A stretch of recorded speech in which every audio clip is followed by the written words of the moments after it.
freedom of speech, fundamental rights, freedom of conscience, academic freedom, freedom of press, and the right to listen. You're listening to So to Speak, the free speech podcast, brought to you by FIRE, the Foundation for Individual Rights in Education. Welcome back to So to Speak, the free speech podcast, where every other week we take an uncensored look at the world of free expression through personal stories and candid conversations. I am, as always, your host, Nico Perino, and today I'm joined by John McWhorter. John is an associate professor of English and comparative literature at Columbia University. He's written over a dozen books. I know he has more on the way. He is one of the country's foremost experts in linguistics and is the host of the popular podcast Lexicon Valley. Last year, he authored a viral article in The Atlantic called Academics Are Really, Really Worried About Their Freedom. And late last year, he joined FIRE's board of directors. John, welcome onto the show. It's a pleasure to have you. Thanks for having me, Nico. So let's transport ourselves back to last July. You wrote in The Atlantic that you had been receiving almost daily missives since then, that May, from professors living in constant fear for their careers because their opinions are incompatible with what you describe as the current woke playbook. What the heck was going on? Well, it was something that kind of took me by surprise how quickly that issue became important. But after the murder of George Floyd last spring, there arose an idea that America needed to engage in a racial reckoning in particular. And the people leading that idea were ones who were affected by a paradigm called critical race theory by a certain cadre of academics and writers. But really what we're talking about is a kind of hyper-wokeism that has penetrated America's intelligentsia, especially since about 2014 and assisted crucially by social media. People who view the country through that lens took the racial reckoning as an opportunity to start enforcing their view of the way things are and the way things should be and what we should do about it upon the rest of us, and a certain kind of fear, a fear that has some good manifestations in that it's about social justice in its way, but a fear of being called a racist that has led a great many people in power to just capitulate to this sort of view. And what this meant was that all of a sudden, people, even ones who consider themselves to be on the left, were being roasted and often either dismissed from positions or just stripped of their epaulets, so to speak, by people claiming that they were not left enough, that they were not sufficiently engaged in trying to dismantle differentials in power, which is the main thing here. And how I fell into this, I've always had a certain critique of that way of looking at things. I think over the past few years, I've become relatively notorious for having an interest in the free speech debate. But my issue was that another linguist, my friend Steven Pinker, was subject to an attack by a small but very articulate and vocal group of linguists who decided that he should not have the special awards that he has gotten and positions within the ranks that he has gotten within the Linguistic Society of America because he is purportedly not woke enough. And this was based on rather labored readings of some of his tweets and some of his positions. I took his side. I took his side vocally on Twitter, more vocally than I usually had been until then on Twitter. And next thing I knew, not only were many people chiming in that they thought what happened to Steve was unfair, but professors from all over the country and all over the world just started writing me and Glenn Lowry, who I talked to on Blogging Heads about this, because we've talked about this, just saying that the atmosphere has really changed. And so all of a sudden, since last summer when I had plenty of other things I was thinking about, I found that I've become one of a group of people who seems to be taken up as a kind of a clearinghouse for cases like these. And what amazed me was how many of them there are. Are you still receiving these letters, or have they died down a bit? At least one a week. I'm still collecting them in a file. Actually, now that I think of it, one thing that happened was that somebody on Twitter claimed, I think it was one of these linguists actually, that I was lying and saying that people contacted me about this sort of thing at all. And so I said on Twitter, I'm not lying, and I invite people to solicit these letters. And they started doing it. So there was a huge flood for a couple of weeks. But now, about once a week, I hear from somebody who chimes in.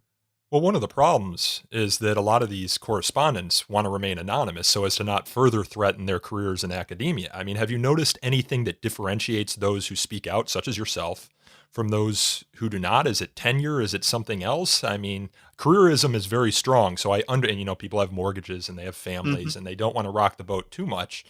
But at some point, you'd hope that there would be a critical mass vocal enough to speak out to end this censoriousness. But until that moment comes, you're just going to keep getting it.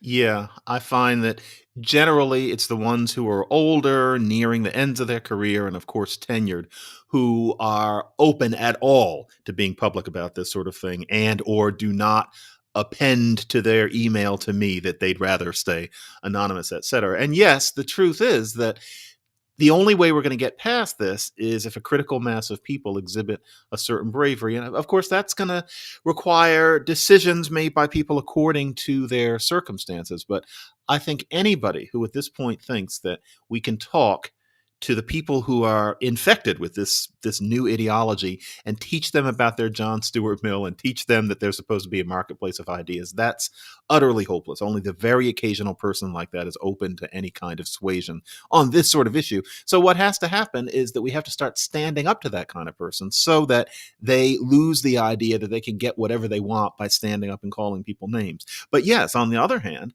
isn't it easy for me to say that because I'm a 55-year-old professor and I'm not going to lose my job and I have many lines of income? If I were an assistant professor in a department of history at some school where I knew everybody in my department except for maybe one person down the hall from China was of this kind of ideology, no, I certainly wouldn't speak out till I had tenure. And as we've seen, even after you do that, you might end up being threatened. And people should know, though, I don't have tenure for administrative reasons that I wouldn't bore people with. I got tenure at UC Berkeley. I do not have it at Columbia, and I am pretty sure I never will.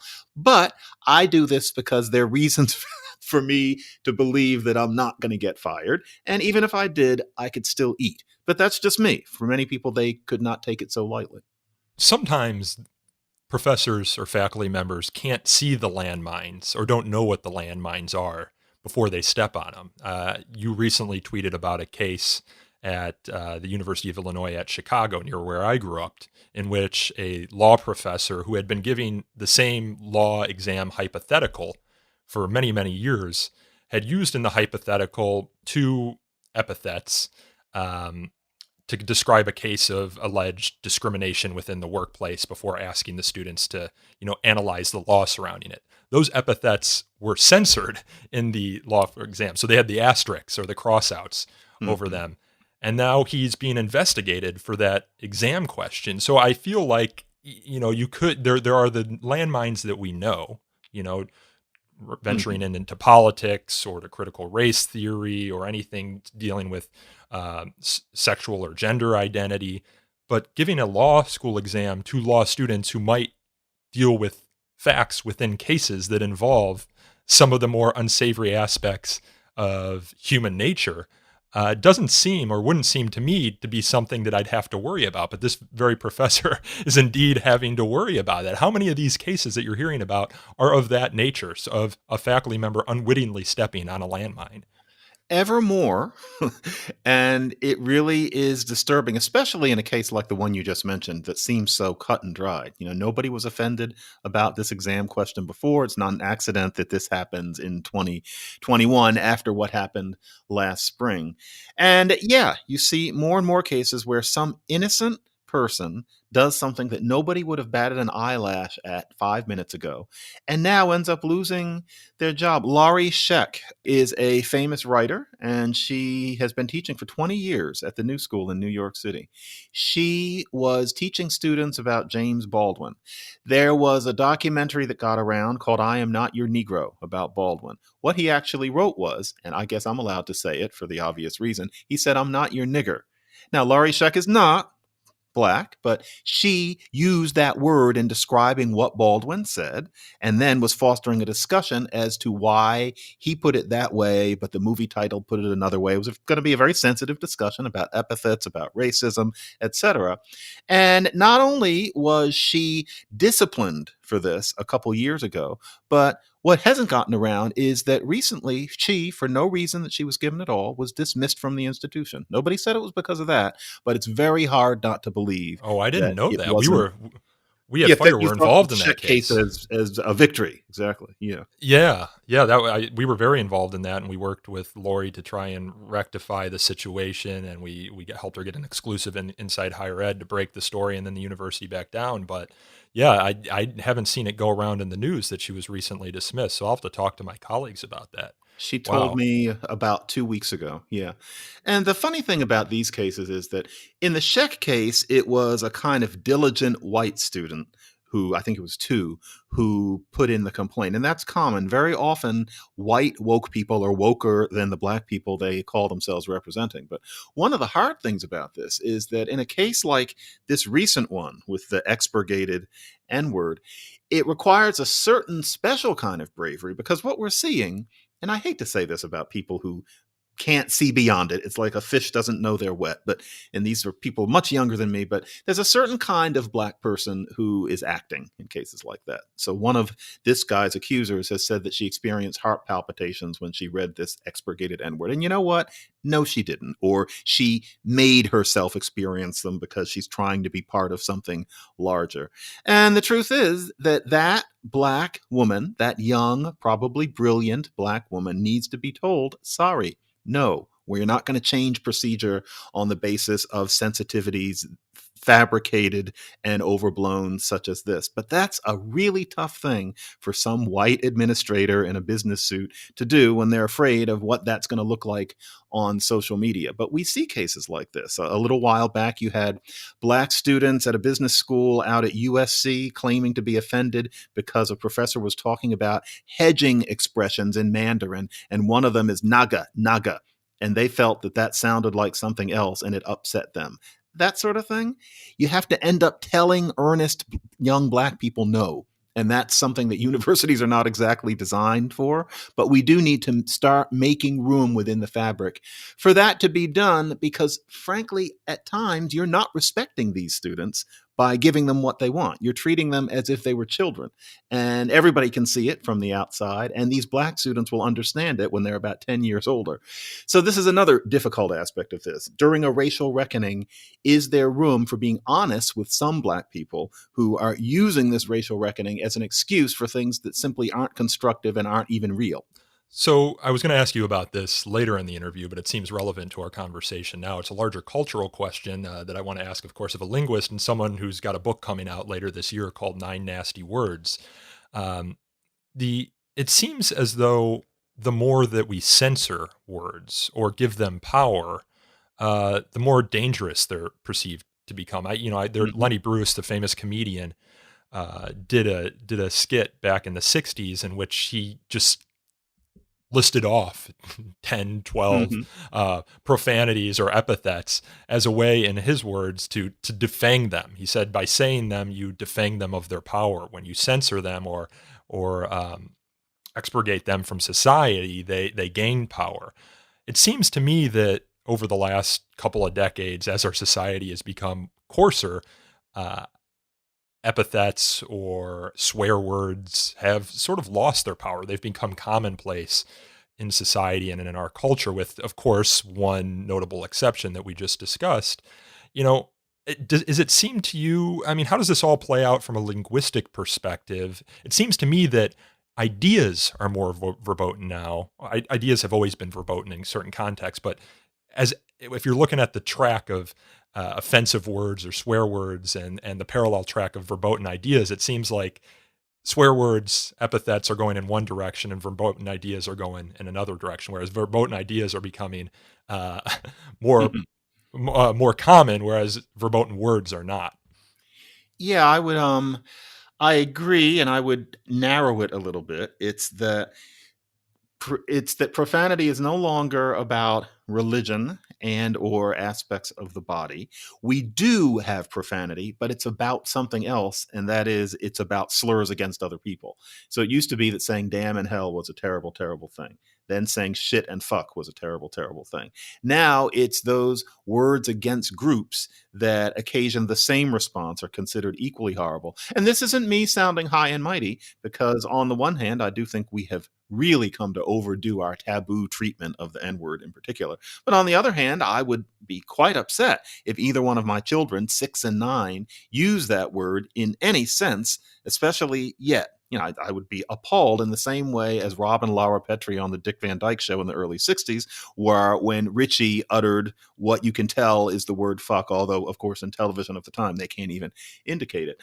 So, yeah, we have that going on. There are certain things that you are not allowed to think, and the linguistic manifestation of it is that you are not allowed to use certain slurs. And that, of course, is a good thing in itself. But what's worrisome is where a kind of virtue signaling on the white side, to oversimplify, and a kind of quest for group membership through eternal victimization on the black side, to oversimplify, means that we end up being much more sensitive about the N-word than we need to be. And now we're getting to the point where earnest white students try to hang teachers high for even using the word Negro out of an idea that that's a slur, when most of us thought of it as just a rather peculiar archaism at this point. So we're really kind of going wild on these sorts of things. My profanity book is not my scolding, nasty societal critic me. It actually is the jolly linguist me. And so I don't talk too much about this sort of thing in that book, but I do discuss that the N word and then the F word that's used for gay men. And then also, depending on how you count it, the C word that has 4 letters and can be hurled at a woman. Those today are our profanity. To hell with fuck, to put it very economically. It's those words that are what our curse words are. In the cases that you've been reciting over the last couple of minutes, it seems as though students are a primary force in the action taken by college and university administrators. Is that the dynamic you're seeing play out on campus? Is it mostly student demands that are driving administrative action, or is it something more complicated in that? Is it happening within departments? Is it happening, at the highest levels of the university, in the provost or chancellor's office? I mean, what's the dynamic on campus that is causing this phenomenon? And I guess what is the one thing that we could do, or the one place we should look to address it? Well, of course, it's partly students, but then it's partly a certain wing of the faculty who will help create, for example, a manifesto like the Princeton letter, which was signed by a great many professors and staff. And this was not a student's letter. And so you have those two elements involved. And then, of course, what's probably a majority on most campuses who are just afraid to speak up and therefore let things happen without saying anything. Or in the case of the Princeton letter, as my friend Connor Friedersdorf at The Atlantic showed, with the Princeton letter, a great many of those people were not signing off on all of the contents of the letter. And really, a lot of them were almost certainly just signing it because they didn't want to be seen as having not signed it. But I have to say that we're doing this interview at a peculiar time when, unfortunately, we're not on campus. And so, for example, I work largely from home, or I'm in my office with the door closed about once a week. There is no campus culture that I inhabit physically in the way that I used to. And so it's hard for me to say what the dynamic necessarily is, because I don't have as many conversations with students or faculty. But I think we all know what we see in the news, and that is that student protests are a major source for this kind of thing, but there are also faculty and staff who are quite willing to chime in with complaints from students of that kind and expand the complaint into a notion that the campus itself is a racist setting, which, of course, is almost always clearly not the case, given that university campuses are possibly the least racist settings in all of humanity.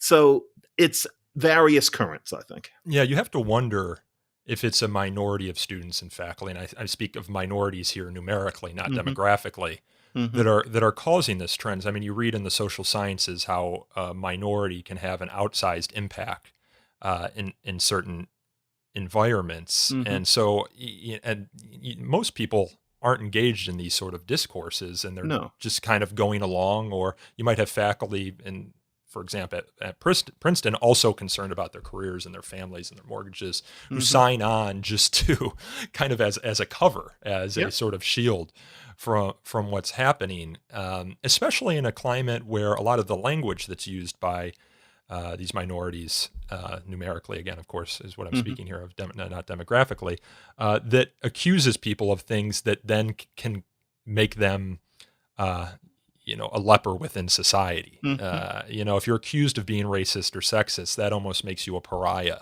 And so you try everything you can to avoid it. And then as a result, you get this sort of race to the bottom or race to the top to prove your credentials, your critical race theory credentials, or whatever else it might be.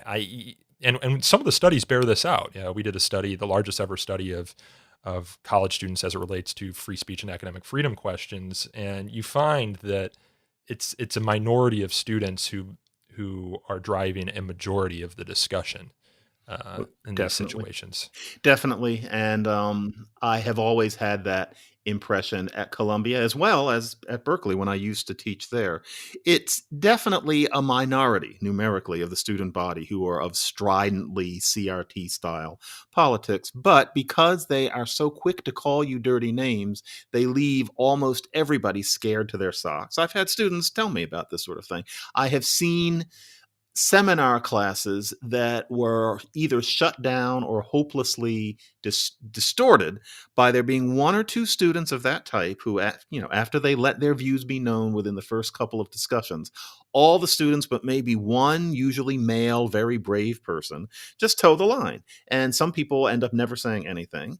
And most people end up carefully tailoring anything they say to not offend those one or two people and to show indeed that they have their wokeness theory down. And so it either distorts discussion and limits what can be talked about. And the idea is not that we want to talk about hideous things, but there's this obeisance. Or I had one class where I couldn't get the discussion going. It's the one class I've ever taught where nothing I did, I was beginning to feel like a professional by 2014, and nothing I did, none of my bag of trick things could get that class to really talk. I had one where I actually had to just shut it down 15 minutes early because nothing would work. And it was really because of 1.5 people.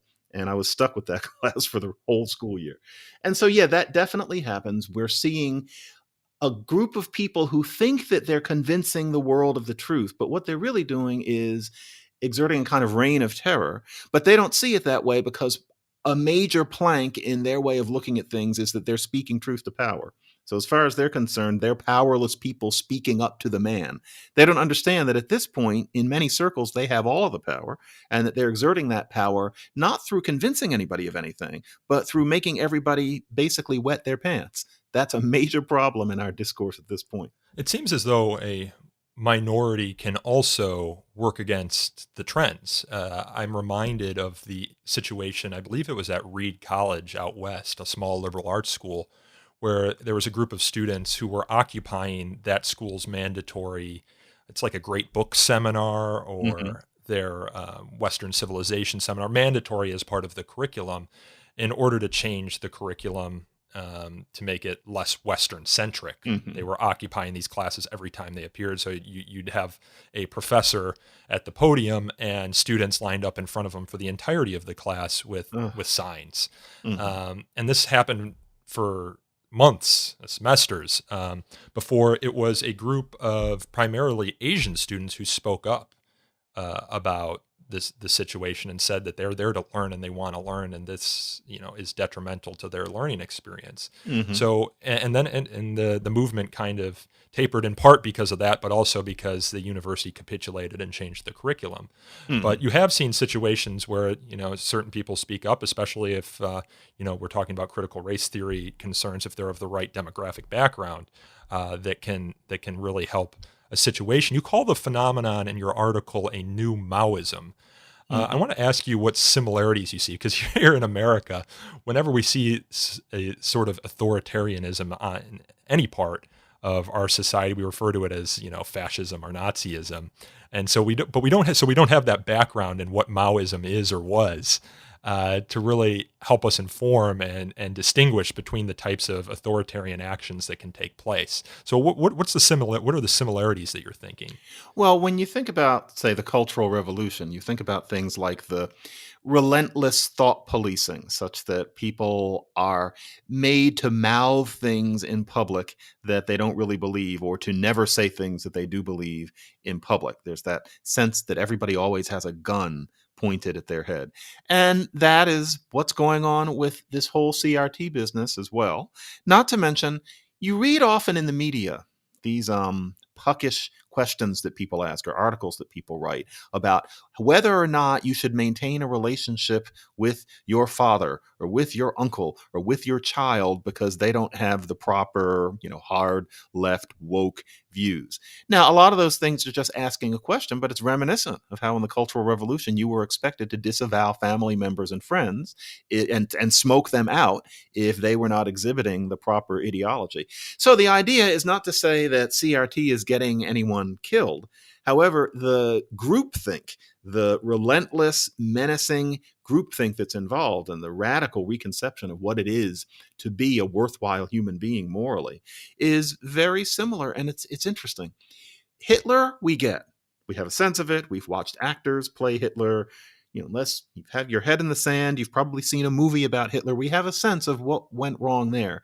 But we don't have as visceral a sense of what, say, the Cultural Revolution was like and No, I why. can't think of one movie about it. Yeah, there's no movie. If somebody has played Mao, it was in Chinese and none of us know it. And so it's an obscure reference, and people don't realize how parallel what's going on now is to that. When I got all those letters this summer, again and again, I thought you could imagine this being written by some poor person cowering in a tent, writing in Chinese to some overseas relative. It's what it sounds exactly like, except it's some professor of philosophy at a small Midwestern university. The fear, the lying, it's really unsavory. And it's quite unlike the quote unquote tenured radicals that were supposed to be such a threat in the 80s and 90s. That was always something that the right wing cooked up as a crisis. Something really has changed in the 2010s, though. Well, you actually do see the struggle sessions. If you look at the situation with Nicholas Christakis back in 2015 at Yale, he was surrounded by a group of students yelling at him, and Brett Weinstein over at Evergreen State, surrounded by a group of students. And do you know that these sorts of things are even being deliberately called for? I know somebody at BU, and I don't think that this person wants to be outed, but this person has told me a story of how they, when they had done absolutely nothing wrong and frankly everything right, were asked to submit to what was not called a struggle session, but would have been exactly that thing by people with straight faces. Absolutely alarming. Yeah, very much so. Yeah, I've actually heard from a lot of people behind the scenes at BU of a culture there that is increasingly conformist and stifling. Yeah. So there must be something going on there. Yeah. All this was happening last summer surrounding the debate over cancel culture. I want to get what your sense is of the cancel culture debate now, half a year removed from it. Is it still the concern that you saw it as being back last summer? And what is it in your conception? I realize there are a lot of people who have different conceptions of what cancel culture is. Mm-hmm. Cancel culture is one of these things where, especially with social media, the meaning of the word and the nature of the concept have changed so quickly that it can be hard to keep up with it. I think the core notion of cancel culture was in the entertainment industry, where the idea was that you could pull a person's cultural products and kind of disappear them because of something they did. And so Bill Cosby would be the classic example, or the way Louis C.K. had to disappear for a while and to an extent still is disappeared because of what he did. But then naturally you start to analogize to other situations, and the idea of cancellation would presumably be to get someone fired, to scrub them from social media, to make them disappear. Last summer it started being insisted upon by the hard left that there was no desire to quote unquote cancel somebody, but rather to ... And the ... is strip that person of their honors, shame them in public, do something to punish them. With the new idea being, no, we're not trying to cancel the person, but everybody should be okay with us clapping this person in irons and flogging them. And most of these people really do think that that's what's supposed to happen. That, to me, now is cancel culture. We call it canceling, and the constant answer is we're not trying to cancel the person. But still, what the whole thing refers to now is the idea that somebody is not just criticized. I mean, criticizing is fine, and criticizing can be messy and hostile, but that's not enough. Cancel culture is when the idea is that the person must be sanctioned in some major way. And it's a scary thing, which is going to be obscured by the fact that it's becoming as difficult a term as racial preferences or systemic racism, where the words themselves in isolation don't mean what they mean when you put them together. It's no longer about cancellation. It's about basically strafing someone in public and that being considered the appropriate thing to do. And giving them no opportunity for redemption either. Right. I think about it, and I think, I'd rather almost go to jail than to have my career ruined, my life ruined, with no opportunity in the future for restoration or redemption. A lot of people who are canceled apologize, and I think some of them are quite genuine. But as social science has told us, sometimes apologies can just supercharge the response and make people even more angry and make them seem to be a witch, almost worthy of not just punishment, but further punishment.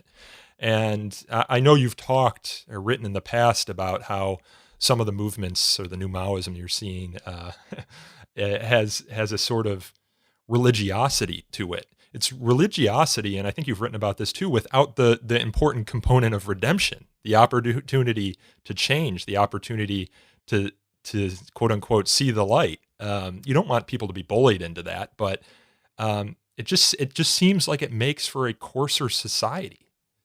Yeah, and of course the people in question would say that's too bad because we have found the good with a capital G, and there are going to have to be some ugly episodes as we cleanse the world of evil and go on to a happier place. That's genuinely what they think. And so as far as they're concerned, there are many different kinds of religion, and maybe it's okay for a religion to have no God, unless, Ta-Nehisi Coates is God, but I think he's more like the Jesus. And you don't have a God and you don't have forgiveness, but there are plenty of religions that are missing certain elements. And nevertheless, that is the issue, that an apology in these cases often simply just doesn't work. People listen to the person apologizing, looking for evidence that they don't mean it, looking for evidence that it isn't complete in some way. And in general, it just has no effect whatsoever. So, for example, this latest case with this poor guy who's being excommunicated from his university because of these expurgated words for the N word and also the B word. He has given a very sincere apology, and yet it's having no effect whatsoever. And this is considered normal by people who consider themselves to have the proper way, exactly as Mormons do, exactly as early Christians did. And this is part of why I say we have to coexist with the people who think this way. They're not going to go away, and they can't be reached because they think they've discovered the answer to everything. And if you feel that you've got the answer to everything, it's almost inevitable that a certain personality type among you is going to feel that hurting people and stepping on people and pushing people out of jobs is part of doing the good work. It's inevitable. We've seen that throughout human history. So the question is just, what are we going to do about these people's power over society? They won't change, but what can we do to get their hands off of the wheel? Well, it's interesting that this phenomenon runs parallel to the trend towards criminal justice reform, which seeks to be less punitive against people who have broken laws or committed societal wrongs. I mean, people who have, in many cases, engaged in violent action. Here we're talking about just words, which, of course, some people argue can be violence. But you have this one track toward criminal justice reform and this other track that seems to remove redemption from the public discourse and public consciousness, which I just find interesting. I want to get a little bit of the background here. Have you always been interested in issues of academic freedom or freedom of speech, or did your interest here arise from your experiences in academia? They arose from my experiences in academia. You would have surprised me as recently as 10 years ago if you told me that in the near future, I was going to be known as somebody with a concern for issues of free speech and was going to be crusading against critical race theory, which I had heard of 20 years ago. But it's been a gradual business, partly based on seeing brilliant students sidelined by an ideology that discourages true curiosity.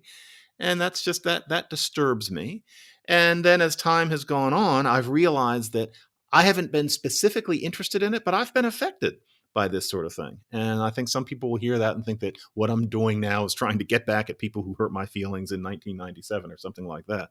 But early in my academic career, found that I would be trying to make some sense out of something having to do with language. And I'd put forth what I thought. And because I was young and naive, I didn't understand the shibboleths involved in the CRT-ish way of thinking, which wasn't as prevalent back then as it is now. But there were those people, and they're especially disproportionately represented in the humanities, of which linguistics is one. And so I found that I was, abused quite roundly by people who would not listen to anything that I said in response, and who were, strangely exaggerating the nature of what I was saying. And now I look back and I realize, oh, wait a minute.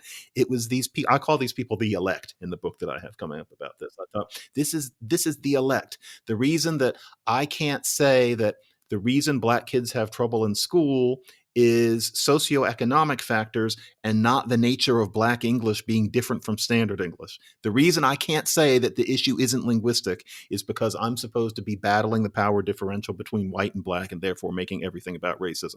I wouldn't even wonder now what I was stepping on. But back then I thought, why can't I say this when I thought I was fighting for social justice too? I can't say that Creole languages like Jamaican Patois and Haitian Creole and Papiamentu, I can't say that those languages are new ones that happened when slaves didn't learn European languages completely and took what they had learned and built it into a new language altogether. Isn't that cool?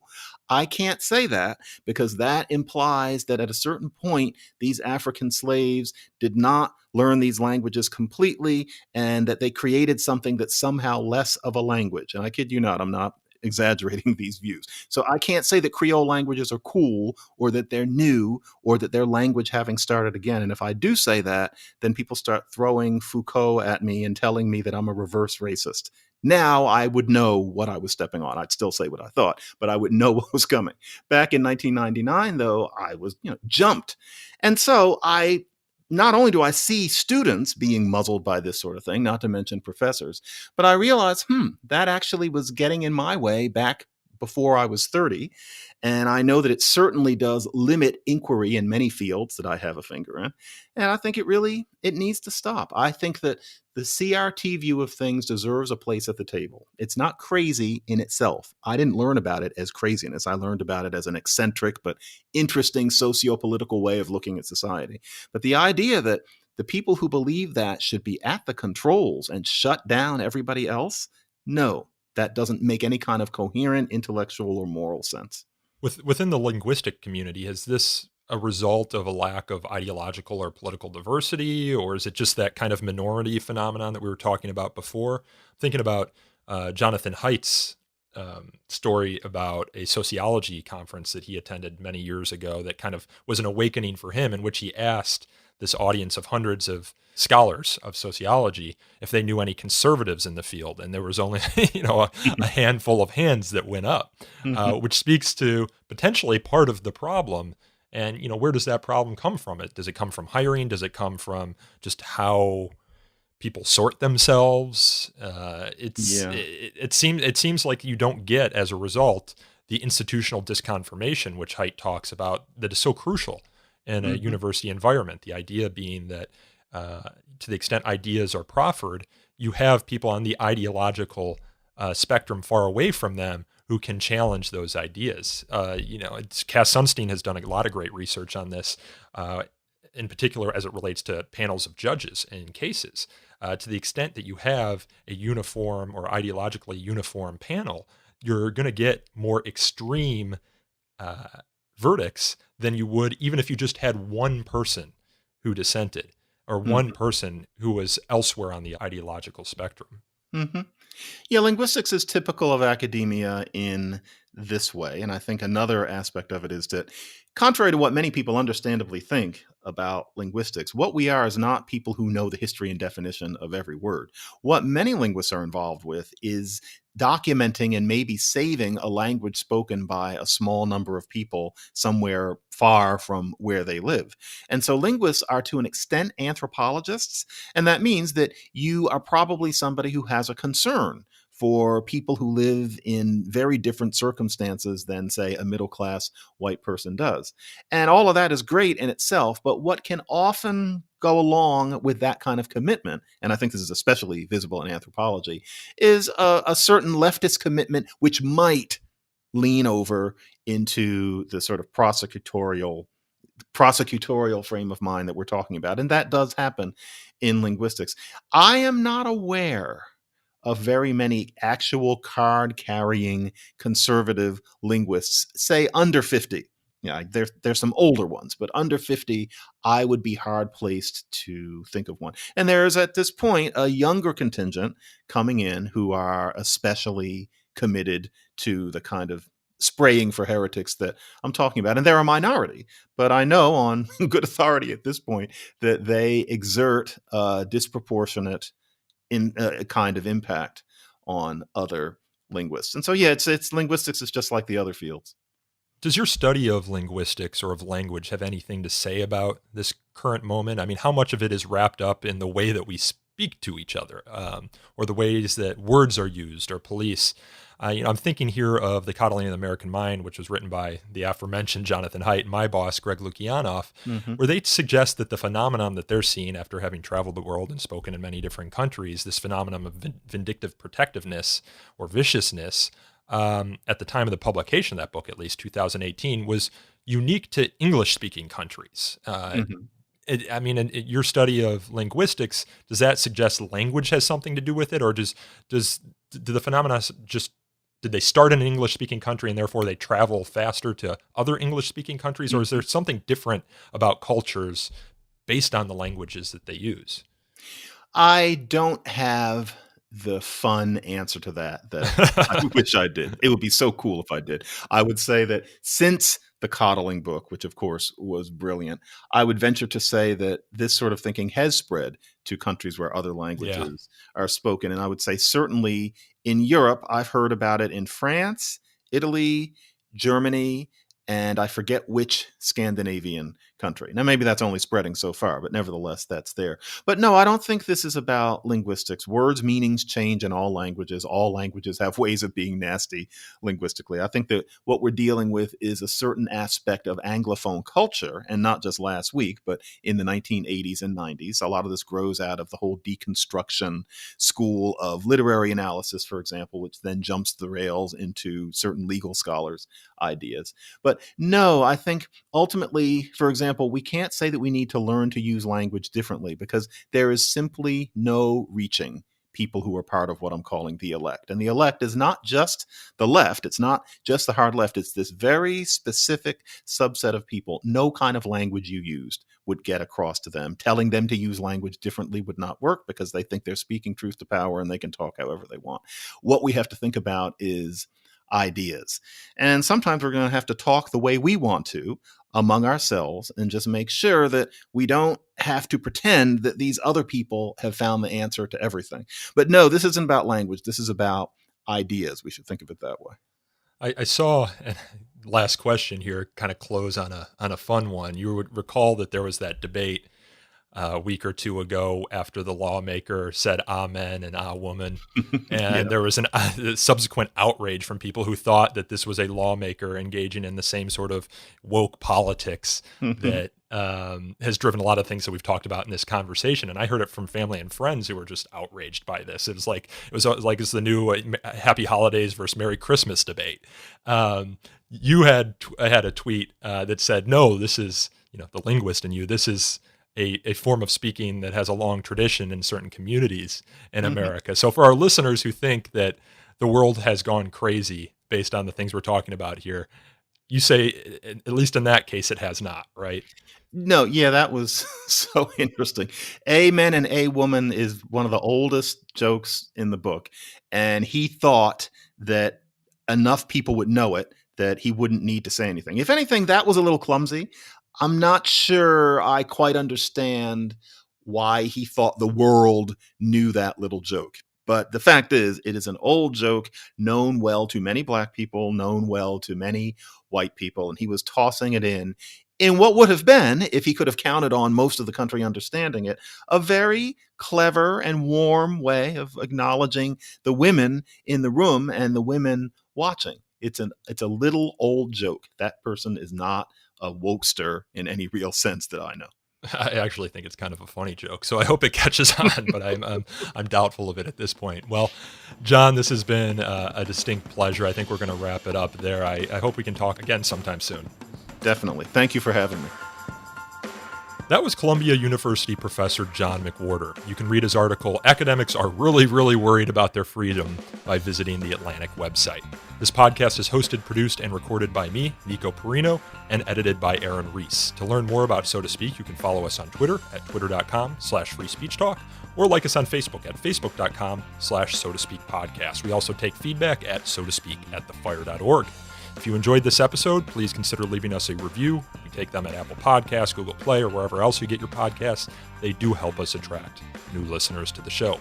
And until next time, thanks again for listening.